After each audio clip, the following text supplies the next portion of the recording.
What's up, everybody? Good afternoon. Hope you guys are doing well. And in this video, I want to talk a little bit more about blitzing in the NFL.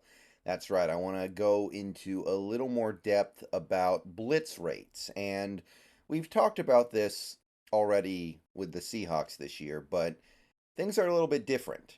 And the chart I'm going to look at next here, this another Arjun Menon chart. Wonderful, wonderful data. Delicious, yummy data. Is a little out of date because it doesn't have the Ravens game, but I don't think that Ravens game would really change anything too radically from the point that I'm trying to make. So what he has here is a chart showcasing the approximate blitz rate for each team in each game they've played so far this season. And you can see that some teams are usually well below the average, a team like the Cardinals. And then you have some teams that are, wildly going up and down. You have some teams that are almost always above the average rate. And the Seahawks, let's zoom in on the picture real quick and take a look at the Seahawks. You can see that their blitz rate is overall about average.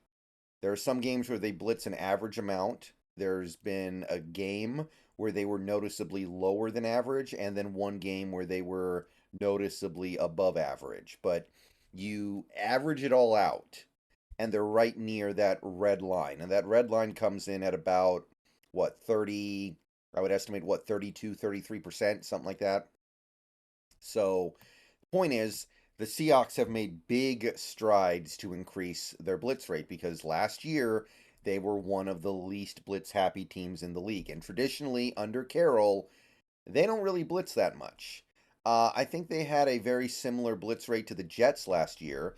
The Jets have remained very anti-blitz. They blitz less than 20% of the time. I think their blitz rate is around 15%, if I recall correctly. Maybe a little bit higher now. It might be like 16. But the Jets don't really blitz, and the Seahawks were right there with them last year, and now things have changed. So we've been over this. We know this. It's definitely a refreshing thing. It's a good thing. It's something that has worked fairly well, I think.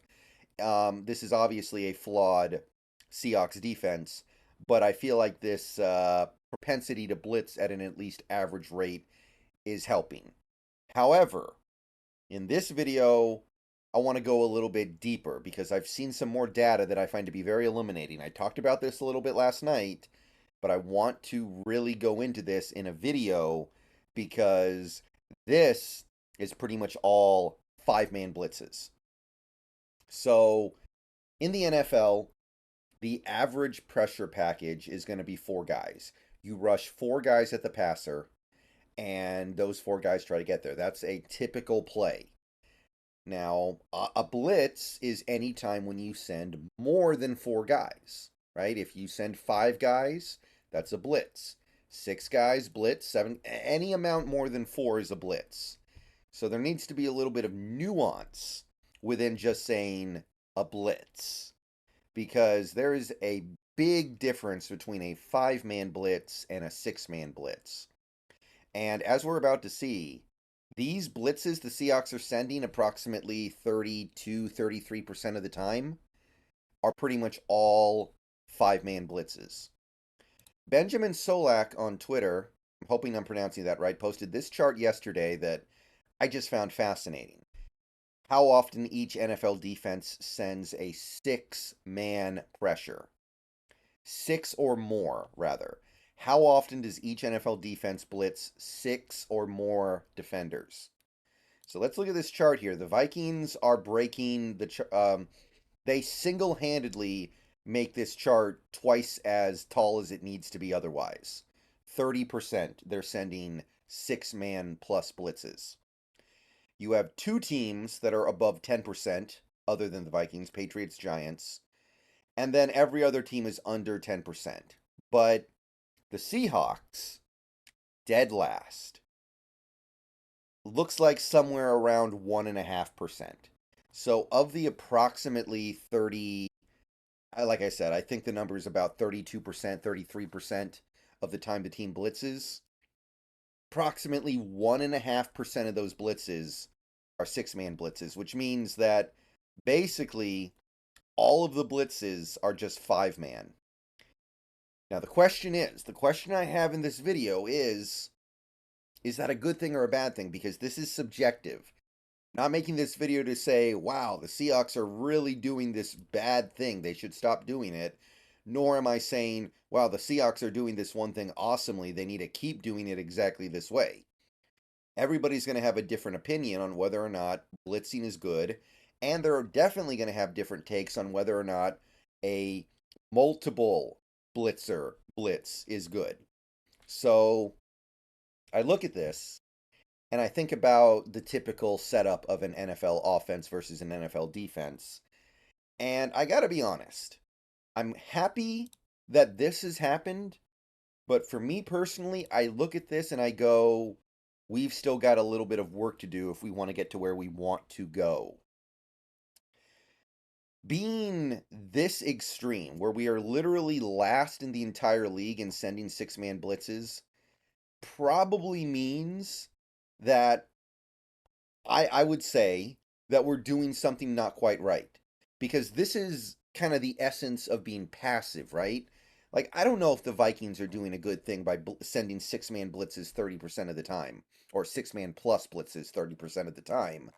But at least they've identified something with that team that requires them to feel like they need to do this. Like, I feel like they looked at that team and realized if we want to be effective on defense, we need to blitz like crazy. So I see an active approach here. But then I look at the Seahawks and I see the opposite. I see a passive approach here. So I got to be honest, I think this needs to be a little bit different. And what I think this is we're taking small steps forward. A couple years ago, we were running that 4-3, cover 3 basic Pete Carroll defense. Last year, we start to move away from that and we start progressing into more of a 3-4 with some Pete Carroll concepts, but we still don't blitz. This year, we start to blitz, but we're not blitzing like crazy. We're just kind of blitzing a little bit. You think about a typical NFL offense matched up with a typical NFL defense. You got 5 offensive linemen.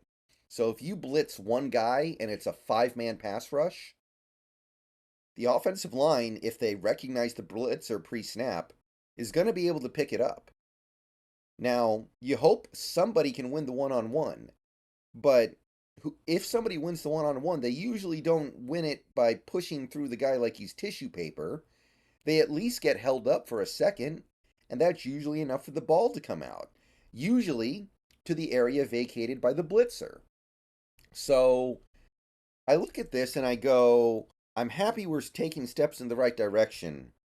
But this, like the fact that we are last in the league in hyper-aggressive blitzes, I feel like that's a bad thing. I feel like this is a thing that needs to get better. Probably not this year because, again, you got to go slow sometimes. You can't just completely change the way you do things in one offseason unless you completely change the personnel. And we didn't. We just added on. But to me, this is something that needs to be changed if the Seahawks are going to start correcting this. I don't think we're good enough with our pass rushers, especially with Nwosu out, to get away with blitzing on this simple of a level. Again, it's not that hard to pick up a 5-man blitz. You start bringing a 6th guy, and then a tight end might have to pick it up. A running back might have to pick it up. A free blitzer. The offensive line isn't going to be able to help. There are only 5 offensive linemen. So, just thinking about it mathematically, yeah, you put yourself at risk on the back end. But honestly, the Seahawks defense is not doing such a great job preventing the big plays so far this year overall. They're still giving up a lot. I mean, our defense, I mentioned this yesterday, I think, 22nd in the league in points. So, what we're doing right now, I like some of it. I like general concepts being applied. I think we're making progress. But then I look at this and I say, I don't think we're good enough with our front to be this passive. Let's get a little bit nuts. let's send Witherspoon and Adams at the same time on opposite sides. Let's send 3 defensive linemen, 2 edge rushers, and Jordan Brooks. Let's send Brooks, Wagner, and Adams. Let's figure something out a little bit nutty. And if you get beat, then, well, what's the difference between that and what we saw for most of that Ravens game? What's the difference between that and what we saw in most of that Lions game? Like, especially with the way the offense is playing right now, you got to take some shots here on defense to try to even things out just a little bit. But let me know what you guys think about this, because this is subjective. Some people are going to look at this and say this is a good thing. We shouldn't be blitzing like crazy. And that may be true. That's arguable. I think it depends on how you view our personnel on defense. I think it depends on how you view how good our edge rushers and defensive linemen are. And I think it also depends on how you view how good our players are as blitzers. Because it's not enough to just blitz. You need a blitz with guys who are actually good at blitzing. All right. See you guys later. Go Hawks.